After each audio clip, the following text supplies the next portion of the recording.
Hey everybody, this is Petey from the Spin Rack, and we also have Phenomenal, ready to rock.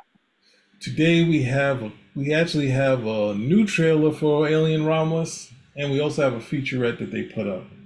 Um, Hold on, let's pause this for a second.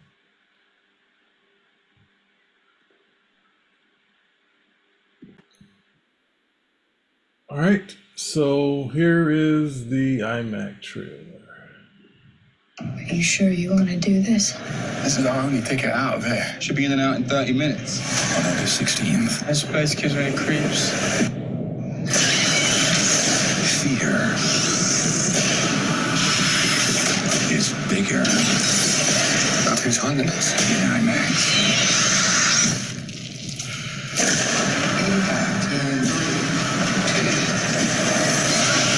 Alien Romulus. Rated R. Only in theaters. Get tickets now. Whoa, look at all that.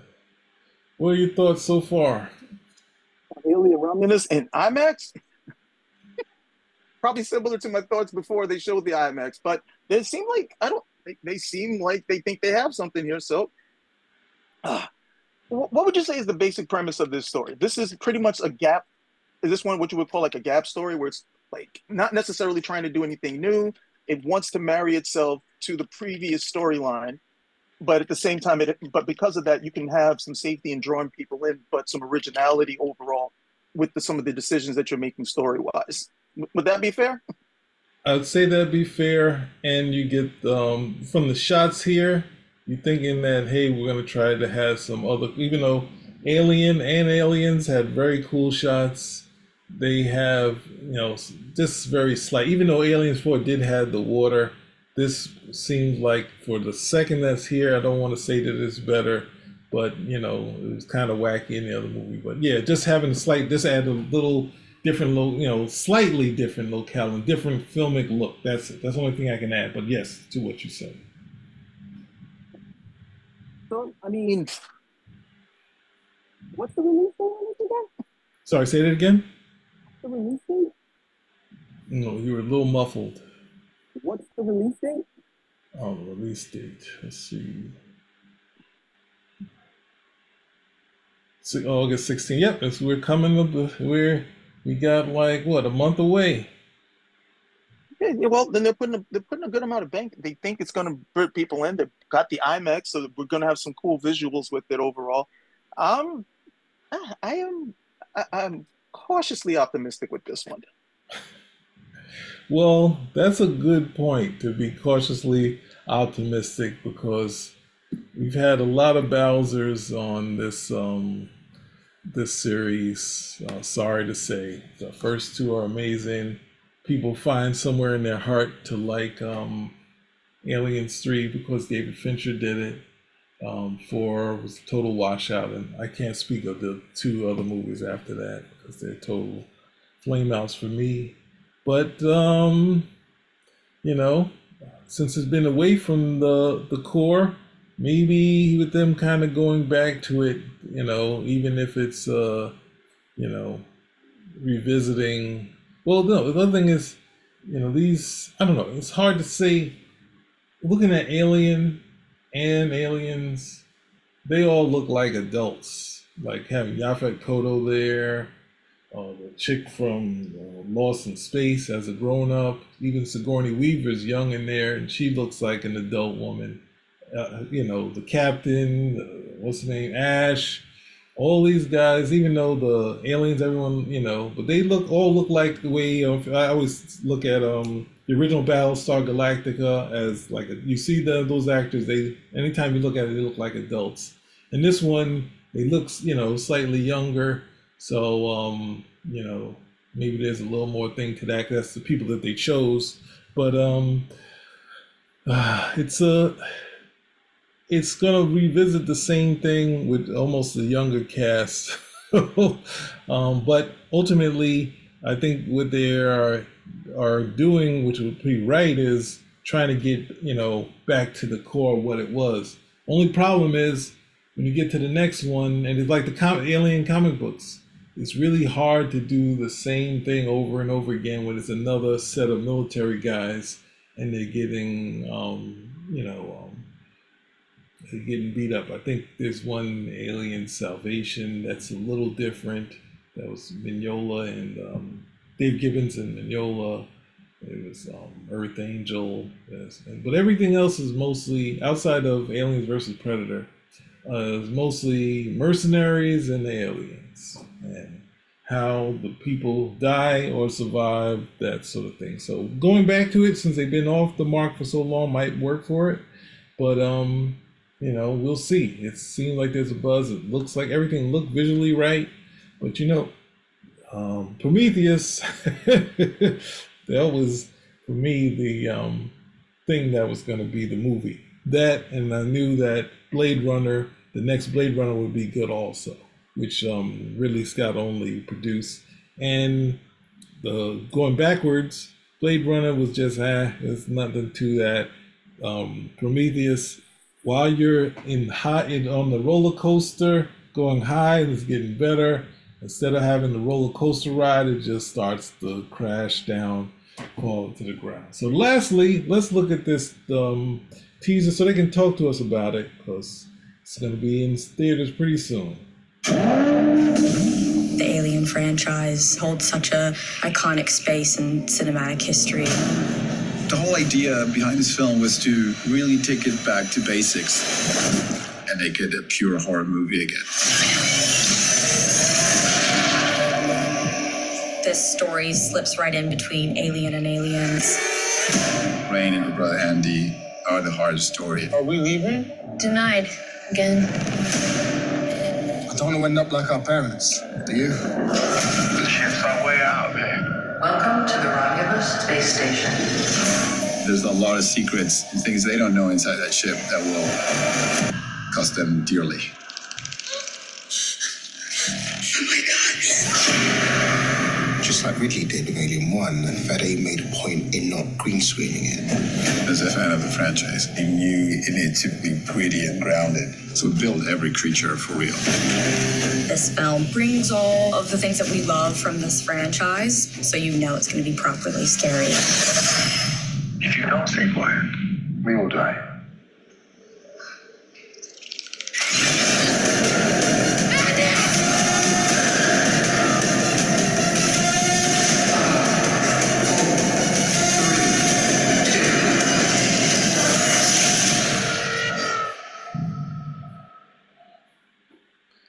I will say, the moment in Alien 2 where Ripley and Newt are locked in with the face hugger and it's dancing around, they said, we're taking that and we are exploiting that to the fullest. These are our spiders and they're going to be hopping around, and I can't fault them for doing that. I cannot fault them.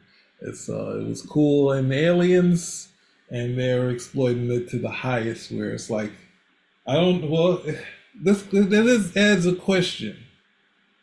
Is this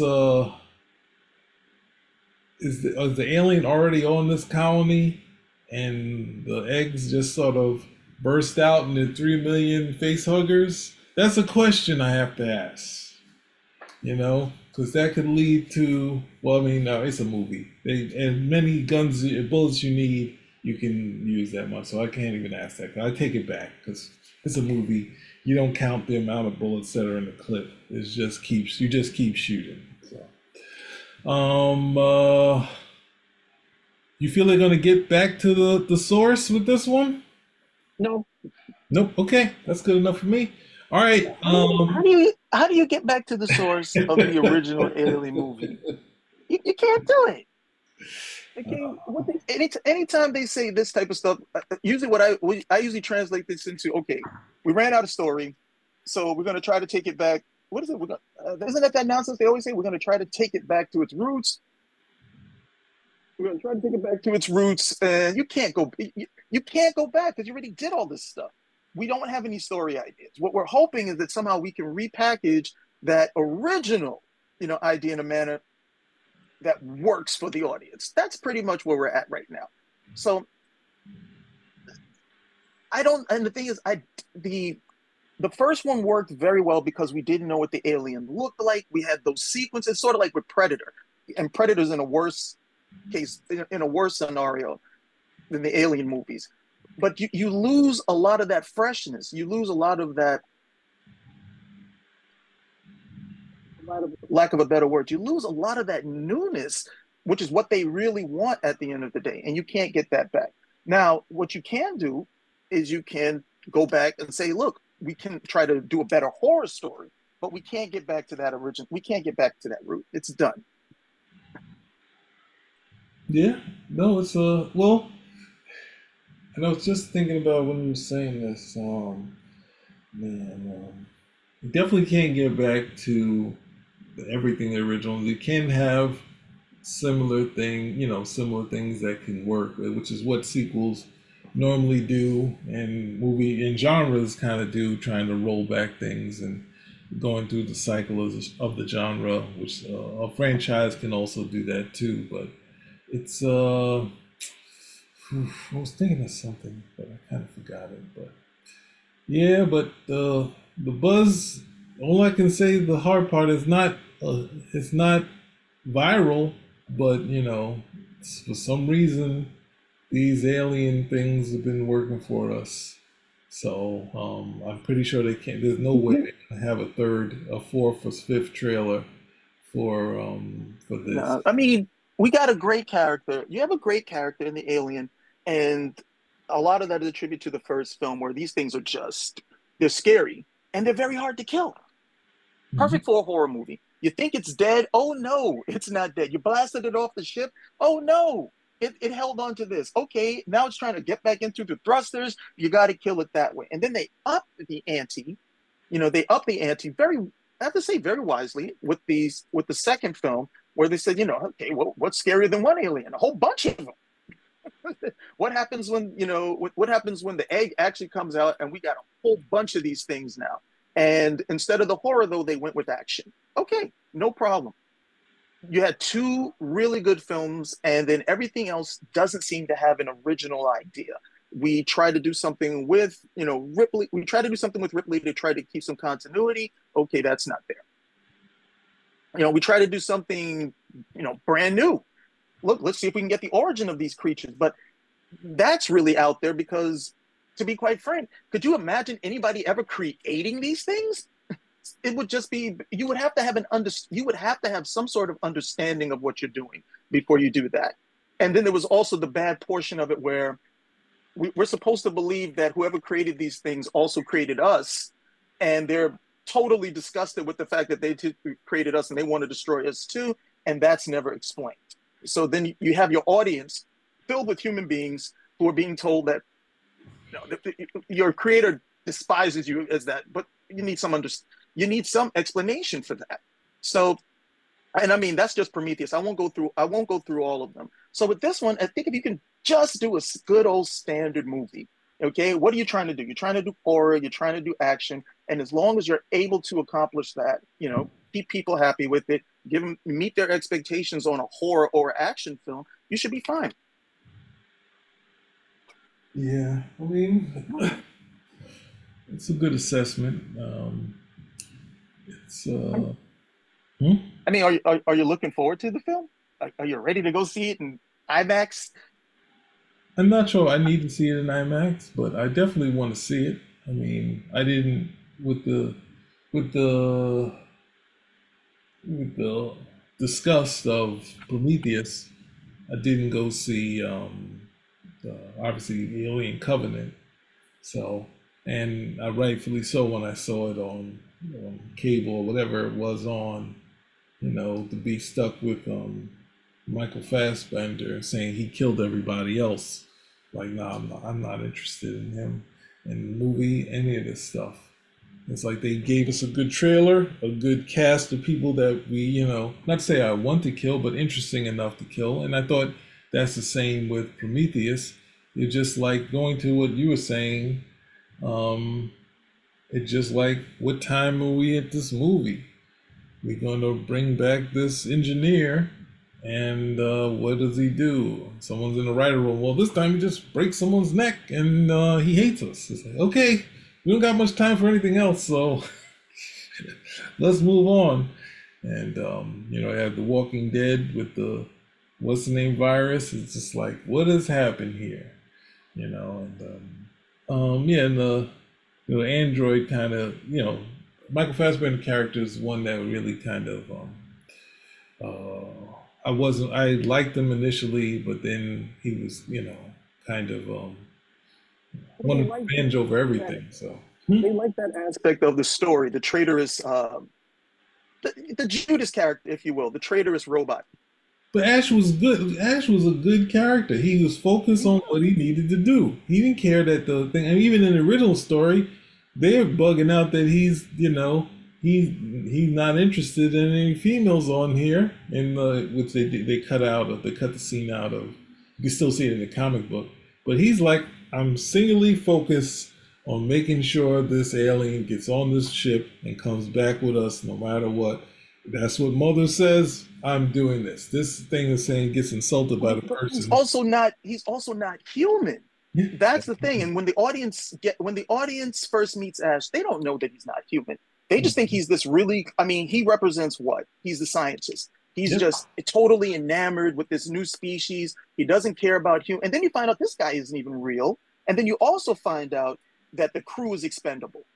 Yeah. You know, when we have that sequence where they're trying to get more information, and it's like, no, this is classified. And like, okay, override this. Find out why we can't get an answer. Oh, that's why, because they don't care if we live or die as long as they get this particular thing back. So that goes into it as well. And that I also think that spoke to where the time period where we were at too, where there was you still have the Luddites, a distrust of machines. These things are cold, they're calculating, they don't care. We're expendable to them. And then to have something that looks that human for the audience, something that, we know it's not real, we know it's a film, but to have something that looks that real, that human, created in our image, if you will, and it's treacherous. It's treacherous to us at the end of the day. That's something that was a hard thing to look at, juxtapose, and it works perfectly. So they want to keep doing that. I thought they executed it pretty well with Fassbender in the second film he was in, but you kind of knew he had made the switch. And I thought that it wasn't done so well that, okay, now wait a minute, you're not the right guy, you're the wrong one. Don't, just go to sleep. And don't worry, when you wake up, you'll be in a better place, wherever that may be. I don't care. I got the aliens. Yeah. And I don't know no, I guess if they have any tie-ins to that nonsense, I'm going to shoot myself in the theater. But then they're just kidding. But anyway, there's some buzz going around this, a slight for us, maybe more for everyone else, but I'll definitely check this one out and hope again, and then or struggle that they kind of missed the mark, because this is just going back to what it is and trying to get to, that's the harder part. The hard part, making a kid. No, go ahead. Go ahead. The hard part is that they, was it in space no one can hear you scream or something like that? It might have been a tagline. It's like the idea was that we're showing you space. Was it what's the name? 2001: A Space Odyssey.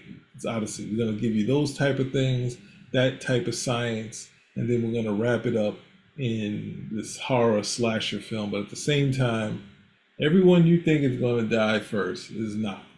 The guy who wakes up first, like they went against. I think even in school we talked about it.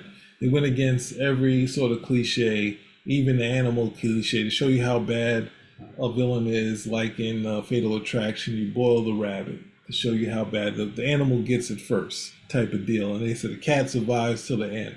There was so much things as far as slasher things that was so unexpected, and who dies. You got the captain. You already lose the first guy we see in there. And at the time, the captain should be the guy. The captain, actually, they were going to have him wrapped up and have something in him. So it's like he gets knocked out of there too. So the two lead males that we see, and we don't know that the last person surviving is going to be Ripley. The black dude is in there for a long time. He's trying to get the girl in there so she could take out. He's in there for a good portion of the movie. So it's like everything that they did.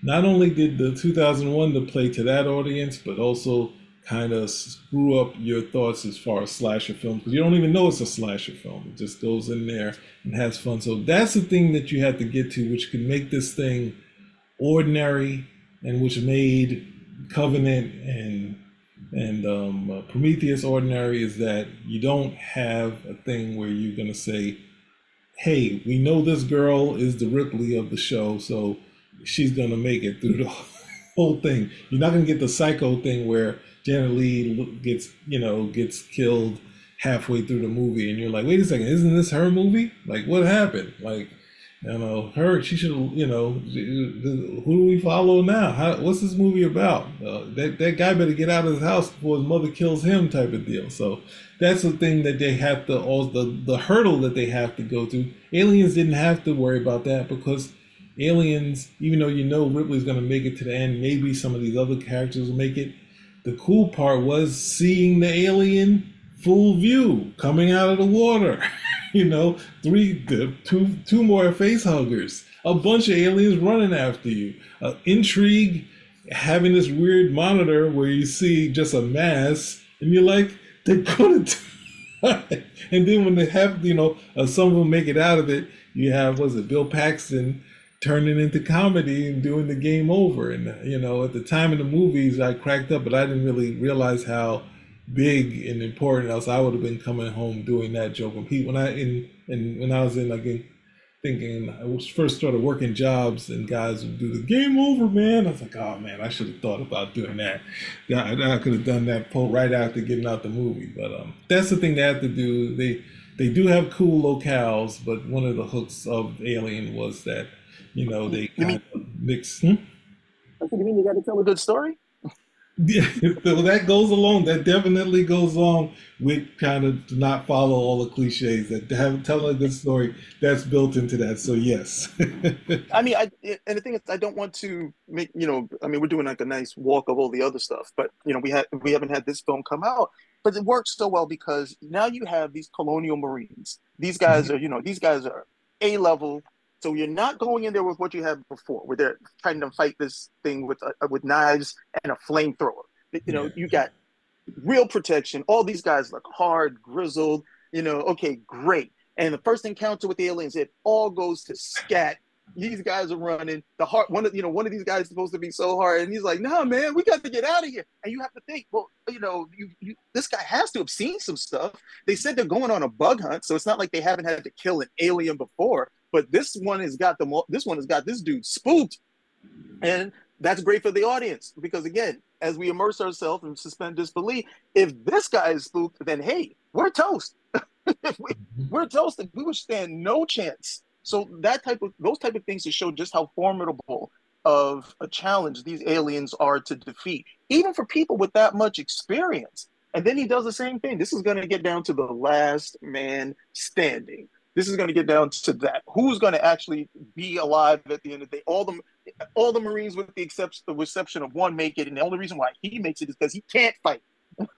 So he's got to get taken to the ship. Okay, and we get the great showdown. I mean, it's Ripley's film, so we get a great showdown between her and then, of course, an even more powerful alien in the Queen than we've seen with the other ones. And then it's the same thing. If the small ones are that troublesome to take care of, then what about this? How do you take this one out? And then it was something as simple as the suit that was shown earlier in the film, which is just used to lift cargo. Okay, that's where she's going to come over here and try to even the odds later on. And then they give us one even better. How does she kill it? No, she doesn't come over here, strangle it. Same way they got rid of the first one. Like just, blasting the thing. Just get it off the ship. Mm-hmm. It would be great, but they won't do it. They won't do it in this film, and I doubt we'll see it in another one. If they take that line that she had from the second film, hey, just nuke it from orbit. I would love to see them do that. Just nuke it from orbit. Mm-hmm. Yeah, no, it would be interesting. There's only one bit that else is this is not the colony that the Space Marines go to, right? This is a different place, right? Because it looks like there's a whole different planet, a whole bunch of stuff happening. So there's still another gap between that planet of people that had the alien on it, and now they're all tied up, ready to burst. Like there's still that planet around, right? Yeah. Yeah, so I don't know if there's going to be a sequel on this other planet. And the girl running around like Invasion of the Body Snatchers, the guy from the first film saying, "Get out of here! We're not going to make it." And then she gets taken into an insane asylum, and we start the next movie. But I'd like to thank our viewers for checking these ones out, and we will be back. The only thing else to do is to watch it and see and have a review. So, Spinnerack Hey, we're out. out.